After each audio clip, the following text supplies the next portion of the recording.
Da, da, da, da, da, da, da, da, da, da, da, da, da. Hello, I am John Johnson, and today we are talking about The Invisible Man. And why we are talking about The Invisible Man is a movie I'm planning on making called House of Horrors, which is a monster mashup, like Dracula, Frankenstein's monster, The Mummy, The Invisible Man, all kind of thrown into the same movie. And so we're doing a study analysis where we break down each monster, watch a bunch of films with that monster, and then eventually we'll do verses and monster mashup films, and kind of a big study where I talk to you guys and we do a little back and forth and help me create the movie. With me, as always, is Alyssa Lauer. She's been reading your comments and questions and writing nasty notes, and then sometimes the notes that have like, "Do you like me? Yes or no?" And it's already been checked for you, so you already know which one to answer. But no, so yeah, we haven't done one. We just finished up the Wolfman. I think, did we do one in January or was it just last year? I think we ended in January. Did we end in January? I thought it was only like a couple weeks ago. Well, that would have been January. Oh yeah, that's true. Yeah, I think we ended in January. Let's see. It's been rough because it's been 2 years we've been doing this, or no, almost 2 years. I think in April, because I started in 2014 with Frankenstein's monster, and then the next one after that was Creature from the Black Lagoon, and then that was almost the whole year. Was those two, mainly also because of like when productions come in, it kind of takes me away and I can't do as much research because I'm busy making movies.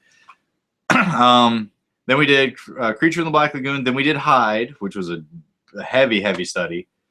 Then we did Wolfman, which was the easiest so far because there wasn't an actual creature or literature monster that we were dealing with. We were dealing with a lore versus an actual story.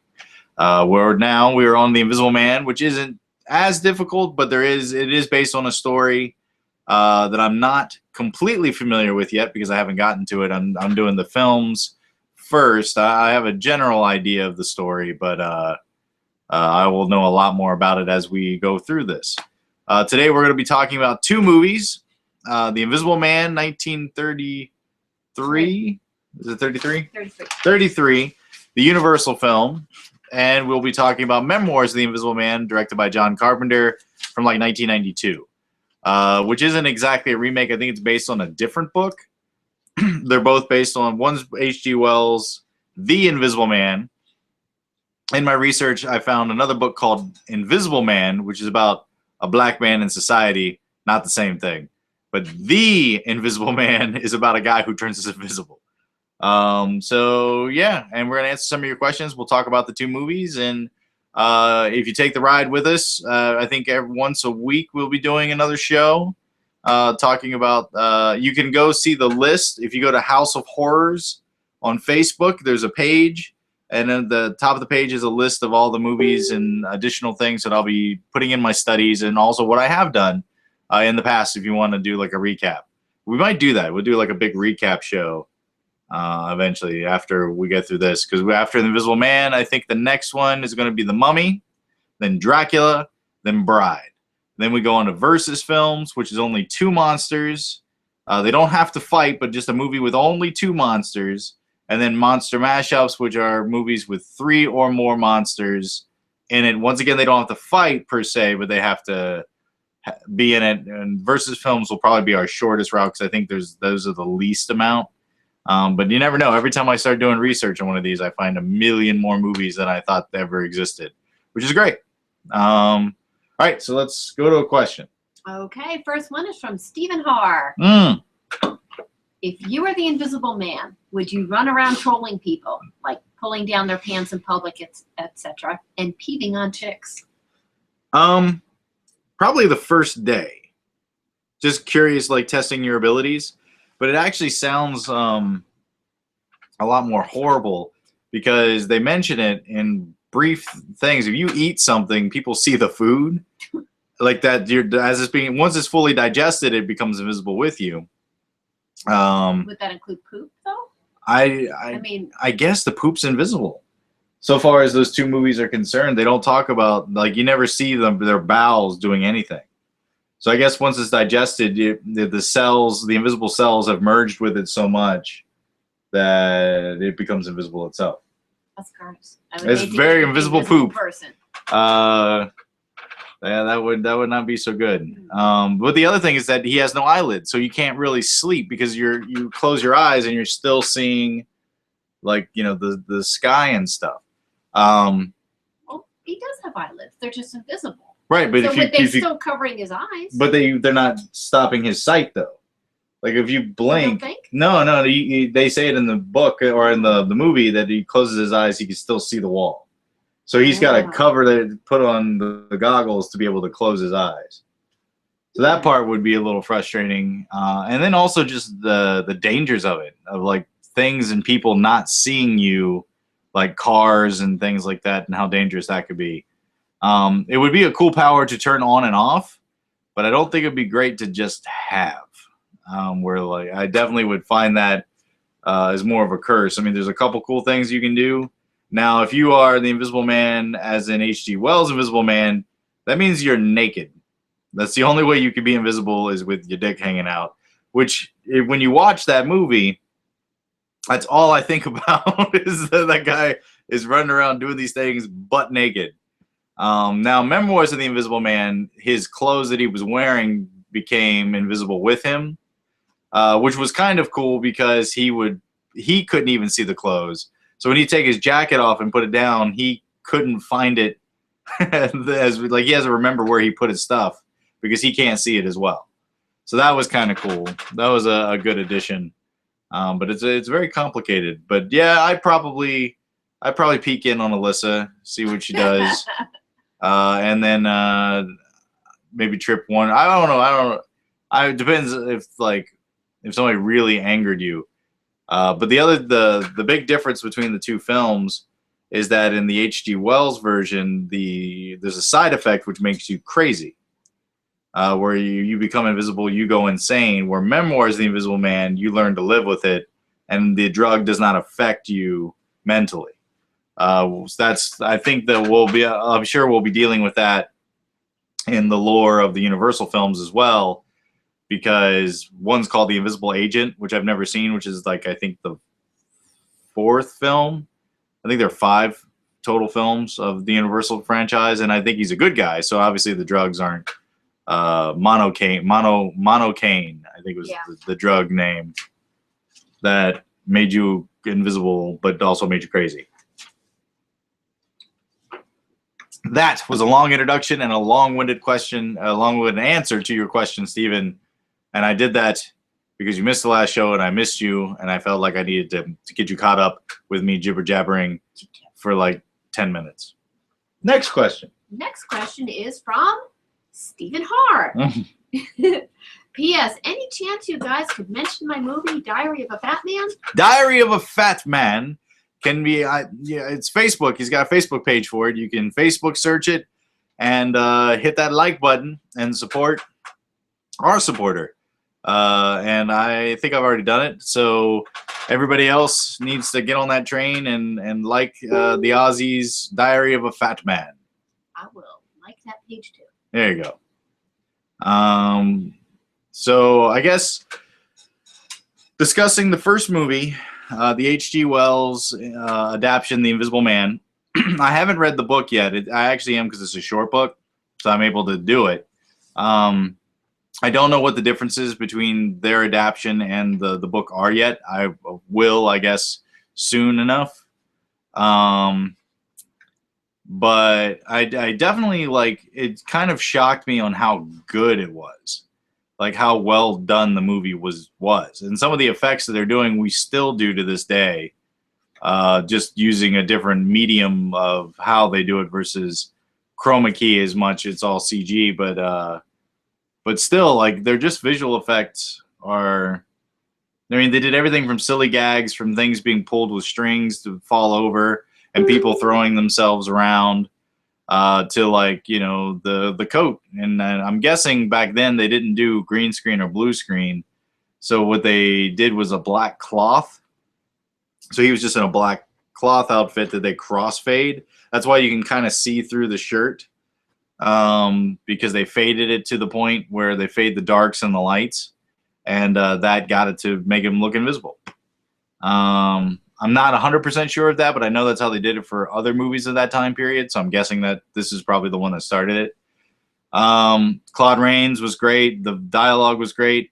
The only real beef I had is that there's this one magical day where he decides to like murder a town where he's gone so crazy, and he says at 10 o'clock that night he's going to find Richard or whoever the guy's name is and kill him.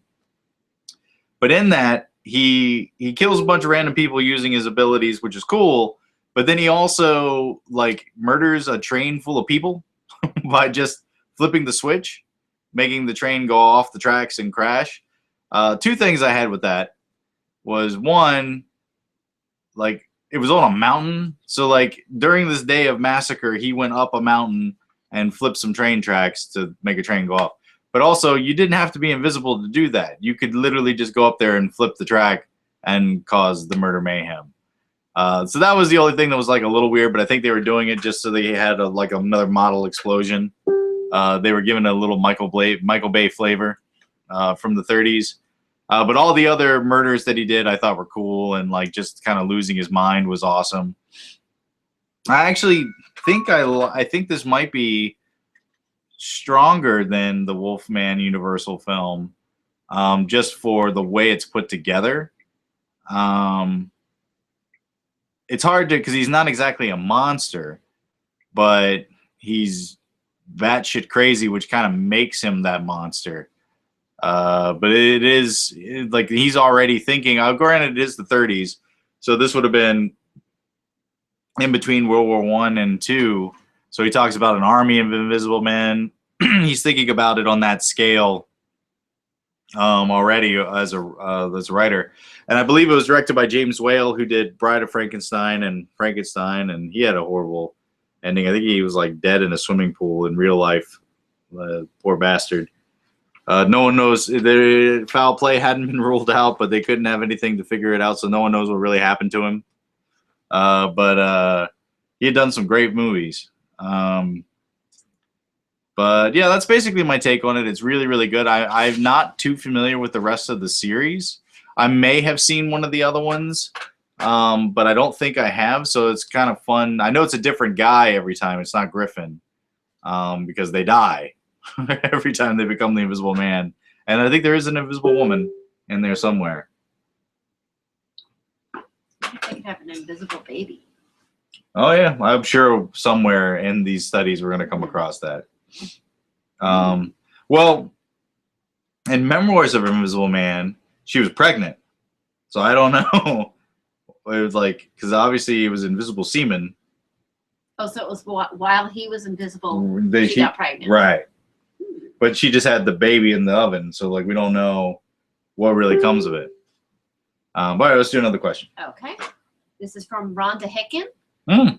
Okay, my question has always been, if you can become invisible, can anything you pick up be invisible as well? Or do you always have to be naked to be invisible? It depends. In the Invisible Man, the Universal film, it was a drug that turned his skin pigment so white it was transparent. So in that world, no. But in Memoirs of Invisible Man, it was kind of like a bomb thing that went off that turned everything invisible. But I don't think the Invisible Man can turn things himself. He could turn other people, but I don't think he can, by applying the drug. But I don't think he could actually do it to a non-living source yet. From at least these two movies, that's what I got. That might change as we get further in. Next question. Stephen Haar. If there weren't any side effects to being invisible, i.e. lack of sleep if you choose a Hollow Man movie, would you use your powers for good, cheekiness, or evil? And would you sneak into prisons with the Charles Bronson mentality and kill the worst of the worst? I would probably go for good, but I don't know where I would, what I would do, like how I would implicate it. But I guess I would attempt to do good and not assassination. Because I think like a lot of these things, they want the government, because an Invisible Man is the perfect assassin. And they kill this, kill Bin Laden, kill whoever, horrible guy, because it's the best thing you can do. I don't know, other than being an assassin, how you could stop criminals. I mean, in Memoirs of Invisible Man, there's like a guy running, who steals a purse. He just takes the purse and gives it back to the lady just because he didn't see him standing there. But I would try to implement for good, and I would probably torture Mariah to no end, where she would go insane. So there's a little cheekiness, I think, that would be in. Oh, I think definitely. You'd have, yeah. There'd be a little cheekiness. Let's do another question. Okay. Stephen Haar. If you were invisible, would you still wear clothes?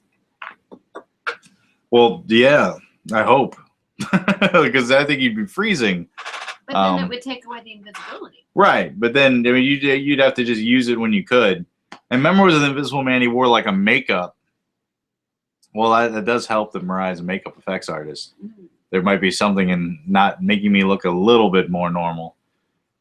And then, I mean, the perfect invisibility would be like Misfits, the TV show, the British show. There was one of the characters could turn invisible versus just always being invisible.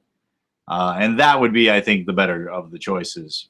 And then I think there was another superhero comedy thing where like the guy could only be invisible if no one was looking at him.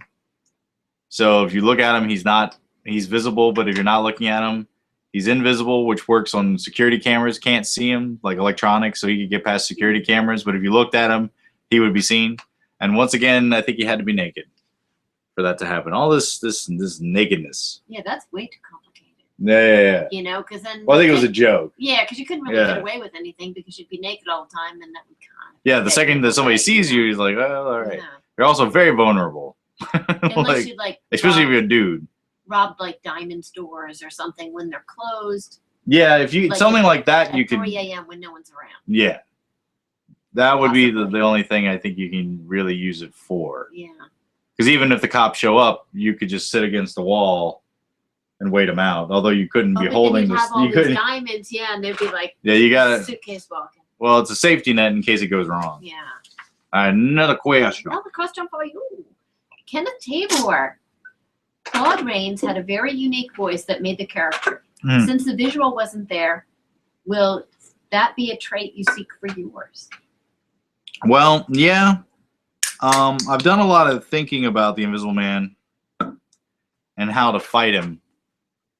Like, and I definitely, I'll give this little hint away that if you're in a room with the Invisible Man, the way to actually beat him is not to throw flour, because he can watch you throw the flour, but turn the lights off, because then the playing field is even. He can't see you, you can't see him, and that's where the fight would come from. Also, heat vision would be another one, because he still would give off heat. But if you don't have heat vision and you're just in a room with the Invisible Man, you turn the lights off, and then this way he's just as blind as you are, and the whole thing can be, you just even the playing field. Yeah, I mean, there is that, but that gets more complicated. You have actually finding him. Because if you stop using your eyes, you're going to start using your ears, and that's probably how you'll find him, is where he's at in the area. But yeah, did I answer that question, or did I ramble? Yeah, you kind of ramble. I did. Yeah, because he was asking about Claude Rains' unique voice. Were you invisible? Oh, I was just thinking of how I would implicate it. Yeah, definitely. The voice is super important, because I don't think our version of the Invisible Man will be able to turn back and forth. He's going to strictly be invisible. So that'll be kind of fun. And I got a little tie-in too in my notes of how that relates to another one of the monsters. And are you going to use the voice of the Invisible Man and Skeleton Key? No. I made these Skeleton Key movies that had the Invisible Man in them, performed. I was the Invisible Man in part 2 and 4, and David Simmons was the Invisible Man in part 1 and 3, and then Jimmy Belcher did the voice of all 4. Yeah, it won't be that guy. But if you want to see my only take on the Invisible Man so far, it's the Skeleton Key franchise, and I apologize now. I think they're all on Amazon, and the fourth one comes out this year. All right, let's do another question. All right, Kenneth Tabor. In the original, the origin seemed to come from a unique flower from India in the drug malacane. And in Memoirs, it was an accident in a science building. Which approach do you prefer? I think the drug. I think one is I think it's more like the book. I'm not 100% sure on that, but I'm pretty certain that if they were using it so much in other movies that it's got to be from the book. So I would say probably the drug way, just because it's more classic, and I think that's what I would go with. Next question. Okay, Kenneth Tabor. Man, he seemed to go straight to plans of murder and mayhem in the original, like the way he cracked heads. I think they said that was the drug. Like the second you took the drug, it just made you just like belligerent and raging. Which is interesting that like 3 of the monsters so far really deal with rage. The Wolfman, Hyde, and now the Invisible Man. Though their science ends up in just this animalistic, but it wasn't even animalistic. It was bloodlust. So it was this horrible inner monster kind of a thing that the Universal film seemed to be focused on a lot, which is interesting and something to take note of. Let's see. The last movie is Memoirs of the Invisible Man. I definitely enjoyed it. I had seen this one. I'd seen both of these before, but it had been a while. I think Sam Neill kind of stole the show, just being Sam Neill. He's kind of just a great performer, and just so slowly in his presentation just makes him a perfect villain. And the way he just slowly falls into his lines. I definitely remember the movie not doing too well at the time because no one was willing to take Chevy Chase in a serious kind of role. Because I mean, there was some jokes in it, but not like Chevy Chase normally would be. So I think a lot of people should go back and give it another chance just because of. I think he did a great job in the movie being the straight man, which is not his normal. Daryl Hannah was Daryl Hannah. Like, she pretty much was every 80s damsel ever. Mike McKinney was just Mike McKinney. McKean? Michael McKean? Michael McKean. Yeah, he was great. I mean, he's doing the same thing he does pretty much in every role, with the exception of, like, Mr. Green. And of course it was John Carpenter, which is like probably one of his biggest budget movies, especially at the time. But yeah, it's definitely worth watching. It wasn't Mariah had never seen it, and she watched it for the first time with me, and she was pretty taken by it. So, but it was that early '90s. Rehashing of all the Universal movies, but not Universal. There was Memoirs of the Invisible Man, Mary Shelley's Frankenstein, Bram Stoker's Dracula. They kind of like redid a bunch of them at that time. There was the Mary Riley. Like, it was that early '90s where they just kind of redid all the Universal movies, but not Universal doing them. And I think this was one of those. Because I think it even came out the same year as Bram Stoker's Dracula. The visual effects were cool, especially for at the time. They're doing some really cool stuff. But I'd recommend it, especially the Universal, The Invisible Man. But I'm already a Chevy Chase fan, so I would definitely recommend both movies. Well, I looked it up online today, and it said that the movie was originally developed for Ivan Reitman. Okay. But the version never came to fruition due to disagreements between Reitman and Chevy Chase. Yeah, Chevy Chase gets himself into a lot of trouble. I thought he was kind of a dick. Yeah, he kind of gets himself into some shit. That's a common thing with him, which is sad. But he does do good movies. But no, Ivan Reitman. It doesn't feel so much like Carpenter as it would somebody like Ivan Reitman. Like, it does feel a little bit more in their realm of movie making. It's cool seeing Carpenter do a film like that, but it is. I think it's definitely a departure for Carpenter than his norm. But he did it well, and it was cool. It also said that he didn't name it John Carpenter's Mm-hmm. because he knew that Warner Brothers would not allow him full artistic control. So. Oh yeah, no, you could tell that like he had a little bit of his style to it, but this was like a big movie where Carpenter really thrives when on smaller budgets. Mainly because of the artistic control, I would imagine. Well, next question. Well, Stephen Har has a correction to one of his questions. Oh. P.S. My first question, I meant perving, not peeing on women. I thought he said peeving at first, so I'm glad I misread that anyway. Yeah, we didn't catch peeing. Invisible pee on women is funny, though. That's a funny thing. I'd be so mad. Damn it, John, you peed on me again. You can't see it. Yuck. Our next question is from Jason Bennett. I just recently went through the Legacy DVD collection, and while watching The Invisible Woman, I couldn't help but think that the rich guy and Kitty bear a resemblance to you and Mariah. Oh, I have not seen that one yet. That's on my list. I'll be watching it this month. But I've never actually seen The Invisible Woman, so I will be thinking about that when I watch it now. Wait, there's more. Oh, okay.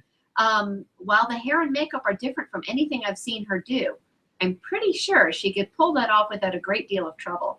Any plans on a cosplay? They said in behind the scenes from the first movie they used black velvet, like what they used for the Fireys from Labyrinth. Oh yeah, the chili down. A lot of their Henson would do black cloth as well, like versus like a blue screen. Oh, I see. Yeah. Okay. Well, cool. Well, I will definitely see it, and I'll show it to Mariah as well, and maybe she will cosplay. I don't know. See you next Christmas party coming up. Yeah, I gotta figure out what that theme's gonna be. I guess we'll just wrap up the questions now. It was only 2 movies I had to do. Oh, okay. Then we have another one from Jason Bennett. Sportsman Guide. Gen 1 thermal vision is cheap. They use thermal in Hollow Man. Oh, do they? Okay. I've seen Hollow Man, the first one. But it's been a while as well. That's also on my list of the first 10. The one I'm really looking forward to that I hadn't seen in a long time was Cloak and Dagger. I had forgotten all about it. Where Dabney Coleman is a spy and he gets turned invisible, but the only person who can see him is Henry Thomas from E.T. I remember it ends really sad, I think. But I'm curious to go back and kind of look at that movie again. So it's kind of fun because I'm excited to. This is digging into stuff that I normally don't think about too much in my everyday. So this will be fun. And Stephen Har says, "P.S. Kudos on the gravy nuggets." Yes, it had happened. They weren't bad. They were weird, but they weren't bad. So I guess hopefully this won't become a tradition where I have to eat something weird at the end of every monster. I don't know what I'd eat that's invisible. Don't answer that. I'm thinking. Actually, when I was in Poland, they had this kind of meal that it's like a clear gelatin and they put meat in it. And you would eat like a little cube with meat inside of like a gelatin cube, but no color to the jello. That's aspic. Is that what it's called? That was like a fancy food. And it was a fancy, yeah. In the 50s. Oh. Like when they had like weird, different weird. Yeah, I had that. Party foods. Did you like it? Not really. Kind of gross. It was very plain. Like there wasn't a lot of flavor to it. It was just kind of. It was like tofu. But no, it's very plain. You have to add flavor to tofu, like rice. You have to add something to it. I think with this, they just needed to put some spice on it or something. Some hot sauce. Yeah. I think that might be. Are we caught up? I think that's it. All right, guys. Oh, no. I'm about to leave for 2 days. I'm going to a writer's retreat on a mountaintop house to go. I'll post some pictures on Facebook for writing Seventh Guest, which is the next big thing I'm working on while we're waiting for House on the Hill. But thanks, guys, for checking in. And I think when the next show is next week. It is, now that I have the schedule, the 16th. The 16th, which is the day Plan 9 comes out on VOD. across the nation. Well, yeah, the whole nation. It'll be on Vudu and Hulu and Amazon and Cox Cable and TCM, and like there's a big list at plan9movie.com. You can go see every cable network that'll have it. Yeah, so that'll be a pretty big day. I may be drunk during the show. Don't do it. Which will be interesting. But I think in this one I've got 5 movies to do because there are 2, Mandroid and Chronicles of Benjamin Knight, which are actually, one is a direct sequel. The guy becomes invisible at the end of Mandroid. Then the second one, he's invisible. So I'm watching them both back to back because it's kind of like one long movie. Okay. I just refreshed the screen. You are not done. I am not done. A whole ton of questions. Oh, okay. It must be from a different window or something. All right, let's do some more questions. Let's get on it. Kenneth Tabor. The original was great, but Memoirs was really good. I loved how they did the peak scene. Oh yeah, a lot of the effects that they did in that were fantastic. The running with just the pants, which they kind of did in both movies, but a lot of the effects of the chewing the gum, it was very impressive, and it's a little scary because that's more of an effect that I have to do versus Mariah. Usually if I come across an effect, I'm like, oh, I'll just tell Mariah to go do that and she'll learn how to do that. But most Invisible Man effects is stuff I have to learn how to do because it's on the technical side, unless we go the CG route. But still, even with CG, you kind of have to merge the 2 worlds. So that part excites me of like what I could pull off, and if there's some kind of effect I could do that hasn't been done yet with the Invisible Man. Because there isn't as many Invisible Man movies as there are like vampire movies, where kind of every angle's been done. I might be able to come up with something that hasn't been seen before, which I'm working on now. Perfect. Kenneth Tabor, in Memoirs, the accident made him be able to keep on the clothes he was wearing. I like that. Made it better. It did. Because constantly in the first film, I just imagining a naked man. Like that's all I could see when he's talking, is that there's a naked man standing there. But yeah, it was a good save, and I liked how they made it, even though there were clothes, it made it. Also, Memoirs of the Invisible Man. I don't know all the other movies, but that also might be the only movie where you see him while he's invisible. You see the actor while he's invisible, versus just being invisible. Like they did, and I think even Hollow Man, you don't see him, the actor, in an invisible state. So they were doing some stuff that was kind of cool, which I don't think we will do as well, but we might. I don't know. There's a lot to go on. Remains to be seen. Remains to be seen. To be announced. Stephen Haar. Did you like the Chevy Chase take on the Invisible Man, or do you think he should stick to taking Beverly D'Angelo on dodgy vacations? Both.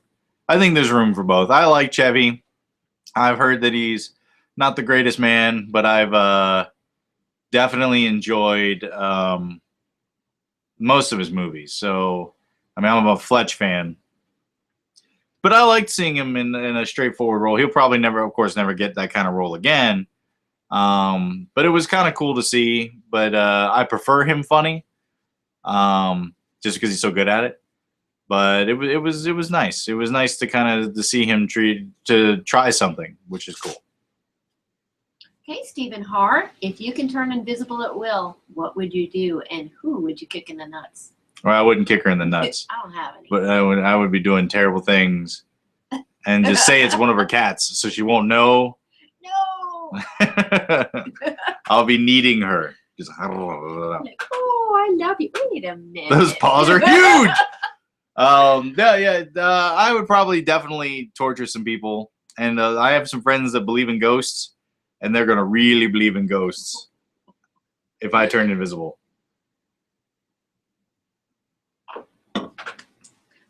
Kenneth Tabor has a comment on he said the original movie and the book is very close, and I think that's what we were talking about. Oh, okay. Yeah, I'm going to read the book, but I would imagine the storylines are very close, yeah. And then Stephen Haar, who would you like to, if you had the funds, to see cast as the Invisible Man? Well, I guess it would just be about voice, because you would be hearing the voice more than seeing the actor. And so you kind of have to think about who's your favorite voices. Tim Curry definitely would be one. Like if he would turn invisible and just hearing that voice, because he could just do so much. But also Tim Curry's facial deliveries are amazing as well. So it's hard to. But I guess the first person to pop in my head is Tim Curry. So I'm gonna say Tim Curry. Well, he kind of had a stroke and things aren't so good. Do we have all the money in the world? He said. Okay. Well, oh yeah, that's true. That's we could get him fixed. We go back in time. Yes, repair him. We will spend billions on a thing. I'll kill James Bond without telling him my plan. I so love Tim Curry. Good choice. Milos Bukaraka. Oh, Yes, I know. he done the show. He does welcome to the show, my friend. Well, we haven't He done it in a once while. before. I remember. Yeah. If you had to choose someone else to direct House of Horrors, who would it be? Ooh, that's a tough one. And Anthony Hickox from the early '90s, maybe. Not Hitchcock, but Hickox. But I don't know about him now. But definitely in like 93, 94. But I don't know. I think, I mean, I guess it's just ego, but I think I've gotten to the point where I've done so much studying that I don't know who would be able to do what I've done just because they don't know all the crap that I've been forcing myself to learn. You have to watch all fucking 3 seasons of Swamp Thing. God, no, actually I lied because I bailed in halfway through season 2 and just read the storylines for the 3rd season without actually watching the show. But you have to get through Swamp Thing, the TV series, all of it, at least a season, before you can wear the pants of the man who makes House of Horrors. You've got to dive deep. You can't just have all the good ones. You got to have the bad ones too. And I don't know. I mean, Anthony Hickox he's definitely, I mean, a great choice. Sam Raimi would be another one if Sam Raimi really just kind of let go and got into it. And not no studio influence. Well, who would you like? Let me ask you. If you're already out of this conversation, put it for your next one. Who would you think would be a good director to do a House of Horrors film? Because it would be very different than my take on it. I think that's where it comes down to. My take is going to be very different than anybody's take because there's so many elements to play with. Visuals, the characters, the design. There's so many options. So who would you guys think would do an interesting House of Horrors? We won't say better than mine or worse than mine because, but we will say who would make an interesting one. So I'll put that to you guys. Who do you guys think would make an interesting take on House of Horrors? Okay, this is so weird. Stephen Harr posed a question that you just talked about, like almost the exact same thing. You two like, got some psychic connection going on. He says, would you prefer to cast an actor or a trained voice actor as Mr. Invisible? Or would you prefer an actor with a distinguished voice, i.e. the always awesome Tim Curry? Oh, well, there you go. Oh, hey! Well, yeah. So that's a must. If we ever get the money. Yes, I'm going to work on that. Got to start that Indiegogo. Yeah, Indiegogo. Get Tim Curry as a voice actor in... Well, we'll see what he's like 'cause he's doing the Rocky Horror Picture Show, so we'll hear what he sounds like. I hope, yeah. Yeah, very excited about that. Me too. I think it's going to be a little dumbed down because I don't think they'll get quite as deep into the sexual aspects as the original movie did, but I'm looking forward to seeing the new edition. Well, I have to say I was kind of grossed out when just leave it as it is because you can't mess with that. I don't think. Yeah, it's like, don't do it. Well, there's so many performances of it. I mean, because it's not a remake, it's like a live performance. Oh, it is? Yeah. I thought they were making another movie. No. It's like a TV live performance of it. Oh. Yeah, so I mean, there's so many of those anyway. It's just like going to go see the show at Universal Studios or something like that. Oh, okay. No, it's not a new movie. Okay, I thought they were just redoing it. I didn't realize that. Yeah, but I think it's like, yeah. Don't mess with it. I don't think they're remaking because they can't. It's so weird that you just couldn't. And it's so timely. Yeah, because even the director made a sequel to it that just didn't stand up because even he couldn't capture what they did in the original. But no, I don't. I think it's just a live performance version of it. Oh. I think. I don't think it's a movie because it's going on TV. It's not going on like the theaters or anything like that. On TV though? That's why I was worried about it because of like of what the rating would be. But no, I think it's like a TV release. It's really not TV material, unless maybe like Skinamax or something. FX, I think, is where they're playing it, and they get pretty. They go far. FX does, but not. You know, I mean, there's a song called "Touch Me." That's while they're fucking. They're singing, so I'm curious how that will happen on TV, and I think a lot of them is the cast of Glee. I think so. We'll see. You never know. Yeah. But Tim Curry's back in it, so of course I'm gonna watch it. Oh, I just started talking to her. Yeah. Hi guys. So we're still having a show. I was just on a date just a second ago. And I'm on the Tim Curry high. Tim Curry, we got to. Yes, Steven, Tim Curry would be fantastic, and we really agree on that. And I'm so. Yep. This is what happens before we turn on the cameras. We just have these conversations, and when we turn them off, this is what we do. Exactly. So this is a window in time. Yes. Okay. All right, let's go to the next one. Kenneth Tabor, the Mystery Man, was the one where if no one looked at him, he'd be invisible. I remember that. It was the Ben Stiller movie. I love that movie. The black kid. Oh. That was his power. Well, none of them actually had powers. Really. Well, no, he did. He if you weren't looking at him, he could be invisible. I didn't remember that he actually. He used it once to get through a hallway where cameras couldn't see him. I think he only used it the once. But yeah, that was that. Okay. And I love that. It was a good. It was a fun movie. We actually eventually he had the silverware, right? Like that was the other guy. Oh, that was Hank Azaria. Yeah. Yeah, the spew. I need to watch that again. It is such a good movie. All right, Stephen Haar, do you think the Invisible Man is just a metaphor for someone always getting ignored?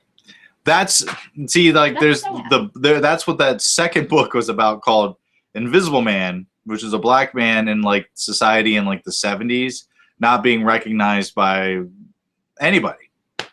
But it was about race a lot, and I actually did a little research on that book, thinking that somehow this was the H.G. Wells book, and then eventually I realized, wait a minute, this is not the same book, because it just kept going. I thought eventually it would get to the part where he turns invisible, but it didn't, and I'm like, oh, I just feel bad about myself and my heritage, just being assholes. But yeah, it definitely. Well, also in Misfits, which is that UK show, they all get powers based on their emotions at the moment. And this one kid, who's now on Game of Thrones, but he was no one ever paid attention to him, and so his power was to turn invisible. So that was kind of cool to kind of see that. And I recommend the show. I think it's all on Hulu, but it's really, really good, like all the way to the end. I think it's like 6 or 7 seasons. It's fantastic. Okay, Stephen Haar, that is, of course, until shit goes down and they are the ones getting blamed. So that's like part 2. Oh, okay. Of that question. Gotcha. Yes. Then we have Jason Bennett. That was how a girl turned invisible in season 1 of Buffy. I do remember that. I think it was the girl from The Faculty.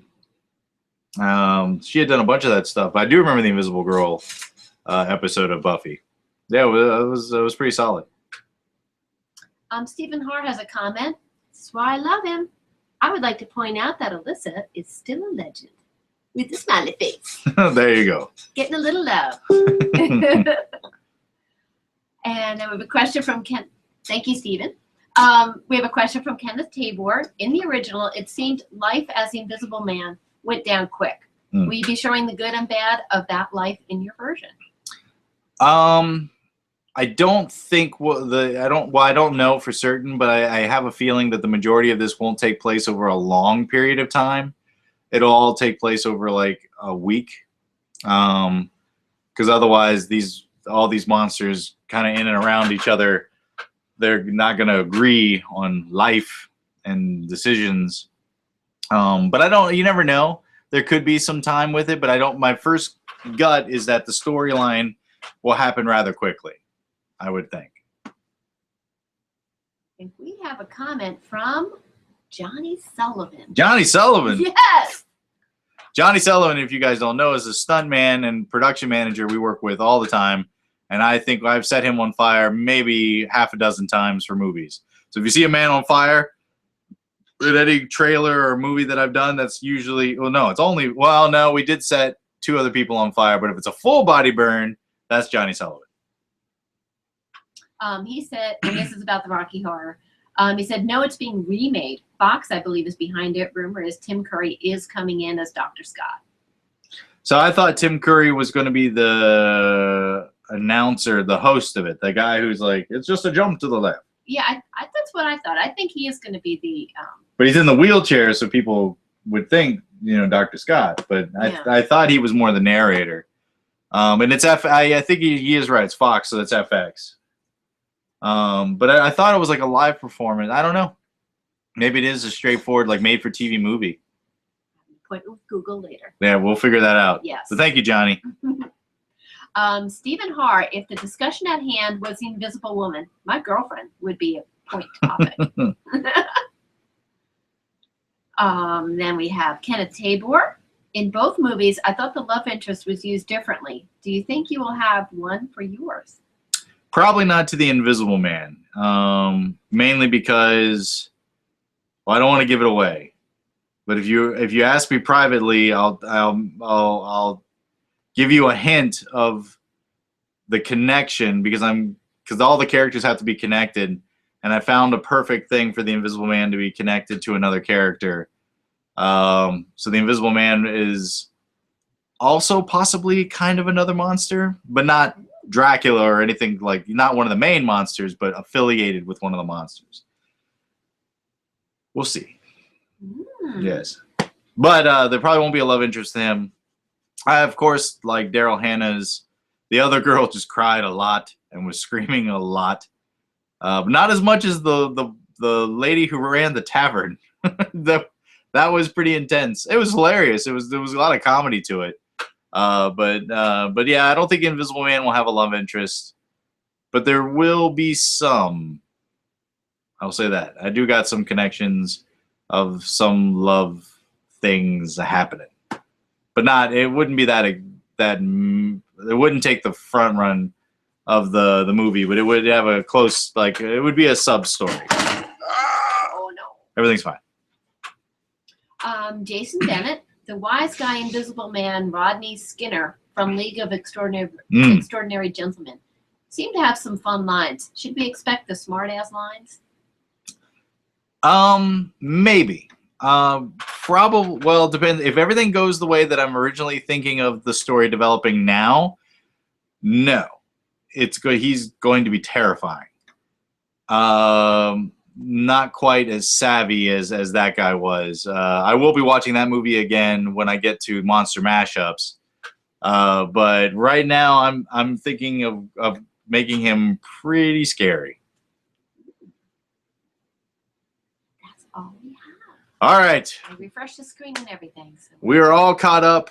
Any questions that we missed on this one, we will get on the next episode, which is on the 16th, Plan 9 Day. It's a national holiday. I didn't know if you knew. We got all right. We'll take one more question, but then all the other ones have to go to the next show. Okay, and then also there was a little add-on to Jason Bennett. He just added kind of your trademark with the smart. Well, the other characters will definitely be doing that. Kenneth Tabor, yeah, the lady who ran the inn got her husband's head busted. Laugh out loud. Yeah. Will your Invisible Man be straightforward killer or a head buster?